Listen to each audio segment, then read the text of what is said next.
السلام علیکم ورحمۃ اللہ وبرکاتہ۔ عزیز طلبہ، اللہ تعالیٰ کی ذات سے امید ہے کہ آپ سب خیریت سے ہوں گے اور آپ نے گزشتہ کام مکمل کر لیا ہوگا۔ تو بیٹا آج ہم اگلا سبق شروع کریں گے، الدرس السابع، فعل کی اقسام۔ سبق شروع کرنے سے پہلے دعا پڑھ لیجئے، رب یسر ولا تعسر وتمم بالخیر وبک نستعین یا فتاح یا فتاح یا فتاح۔ جی بیٹا کتابیں کھول لیجئے۔ جی بیٹا دیکھیے صفحہ نمبر 94 پہ الدرس السابع، فعل کی اقسام۔ الدرس السابع، فعل کی اقسام آج ہم یہ پڑھیں گے۔ فعل کو بھی اسم کی طرح تین طرح سے تقسیم کیا جاتا ہے۔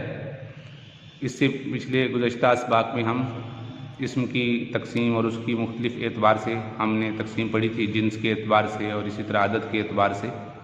تو فعل کی بھی تین طرح سے تقسیم کی جاتی ہے، ایک طرح سے زمانہ کے اعتبار سے، دوسری فاعل کے معروف اور مجہول ہونے کے اعتبار سے، اور تیسرا مفعول بہ کے اعتبار سے۔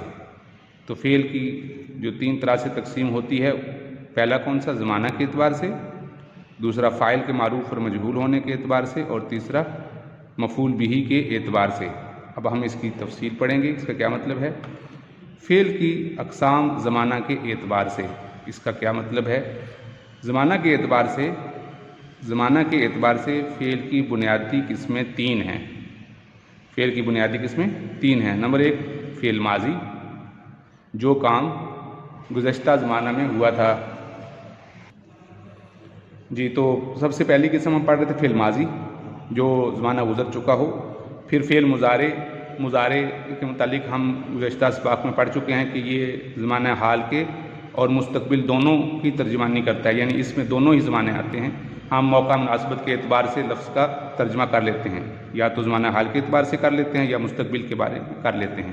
جیسے ہی ہم نے پڑھا تھا ینصر، وہ مدد کرتا ہے یا مدد کر رہا ہے یا مدد کرے گا، یہ تینوں اس لفظ کے ترجمے ہو سکتے ہیں۔ اور تیسرا فعل امر، تو ان کو پھر زمانہ کے اعتبار سے فعل کو ان تین اقسام میں تقسیم کیا گیا ہے، فعل ماضی، فعل مضارع اور فعل امر۔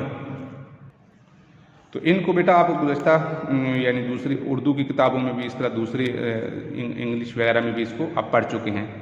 فعل امر کو انگریزی میں امپیرٹیو بھی کہتے ہیں، یہ آپ جانتے ہیں اور اس کو پڑھ چکے ہیں۔ ان تینوں افعال کی تفصیل آپ اسی کتاب کے گزشتہ حصے میں پڑھ چکے ہیں، مجھے امید ہے آپ کو یاد ہوگی۔ اب ہم آگے آتے ہیں، فعل کی اقسام فاعل کے معروف اور مجہول ہونے کے اعتبار سے، یعنی کیا اس کا فاعل معلوم ہے تو اسے کیا کہتے ہیں، اگر اس کا فاعل معلوم نہیں ہے تو اس کو کیا کہتے ہیں، اس کے اعتبار سے اس کی تقسیم ہوتی ہے۔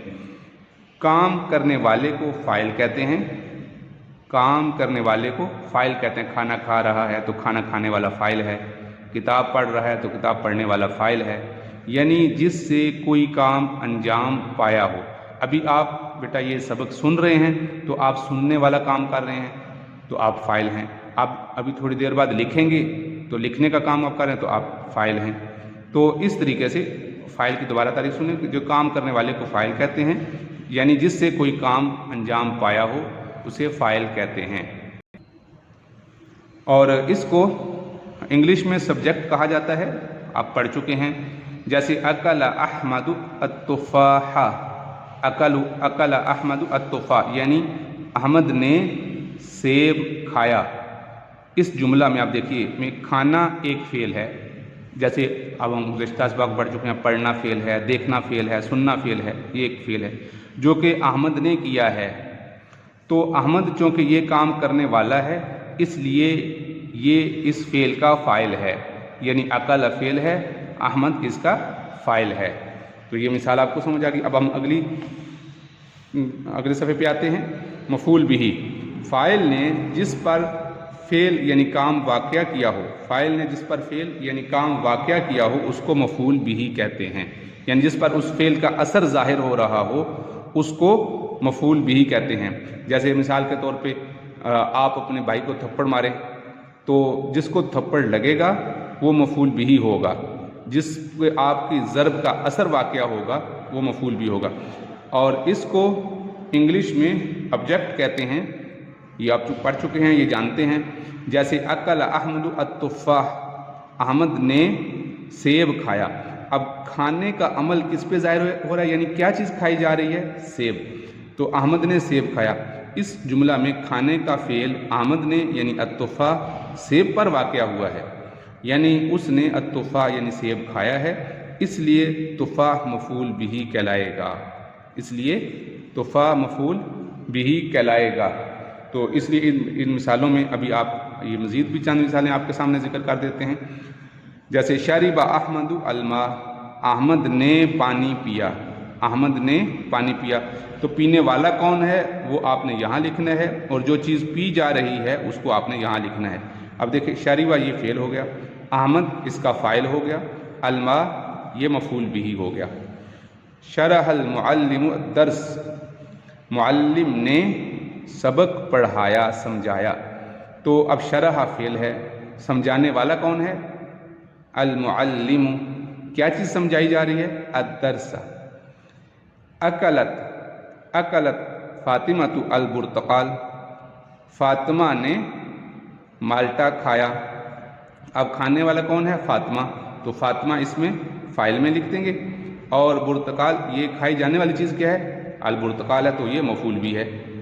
قرأ الطلاب الکتاب، طلاب نے کتاب پڑھی، پڑھنے والے کون ہیں؟ الطلاب، تو وہ اس میں لکھ دیں گے، اور الکتاب اس مفعول بھی میں لکھ دیں گے۔ تو یہ مختلف مثالیں دینے کا مقصد اس لیے ہے، یہاں دیکھیے نام ذکر ہو گیا، تو اس کا مطلب ہے کہ جو فاعل ہے وہ کسی کا نام بھی، ذاتی نام بھی بن سکتا ہے، اور اس کے شعبہ کے حوالے سے بھی، شعبے کے حوالے سے بھی کہہ سکتے ہیں۔ جیسے معلم، اب اس کا نام نہیں ہے، استاد اس کو کہتے ہیں جو سکھانے والا ہو، ورنہ نام اس کا کوئی اور ہوگا۔ فاطمہ اس مثال میں یہ بتا دیا کہ یہ مؤنث بھی فاعل بن سکتی ہے۔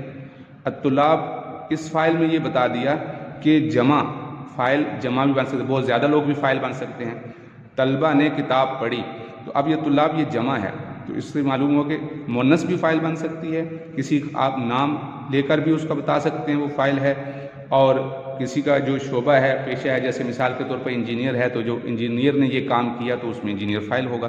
اسی طرح الطلاب میں جمع بھی فاعل ہو سکتے ہیں۔ سمع الولد الاذان، بچے نے اذان سنی، تو یہ دیکھیں بچے نے اذان سنی، تو یہ ایک بچے یہ مذکر کا بتا دیا کہ یہ مذکر ہے، اور بغیر نام لیے ذکر کر دیا، کوئی بھی بچہ یعنی اس کا نام نہیں لیا گیا، تو یہ اس کا فاعل ہے، اور اذان مفعول بھی ہے۔ اسی طرح مفعول بھی ہونے کے اعتبار سے بتا دیا کہ پانی بھی مفعول بھی بن سکتا ہے جس کو پیا جا رہا ہو۔ اب سبق ہے، اب سبق پہ کوئی اثر ظاہر نہیں ہو رہا، یعنی یہ کوئی چیز کھانے پینے کی نہیں ہے، لیکن جو چیز سمجھائی جا رہی ہے وہ سبق ہے، اس وجہ سے یہ بھی مفعول بھی بن رہا ہے۔ اور اسی طرح کتاب پڑھنے کا عمل ہے تو یہ کتاب مفعول بھی ہے، اذان سننے کا عمل ہے تو یہ اذان مفعول بھی ہے۔